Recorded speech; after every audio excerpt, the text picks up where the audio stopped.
ચિંતા ના કર, બધું ઠીક થઈ જશે.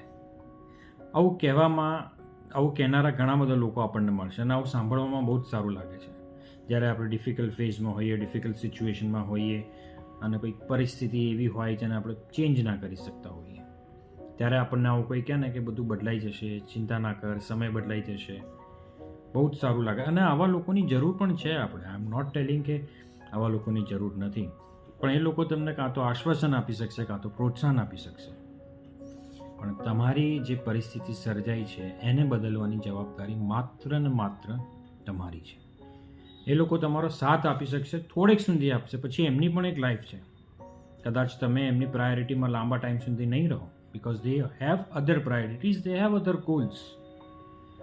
તમારી પરિસ્થિતિ બદલવાની જવાબદારી તમારી છે. પરિસ્થિતિ, circumstances may not change the responsibility, but responsibility, by being responsible and taking responsibility, you can change the circumstances. Krishna ભગવાન તમારી સાથે હોઈ શકે, પણ યુદ્ધ તો અર્જુને જ લડવાનું છે. Think about it. Thank you.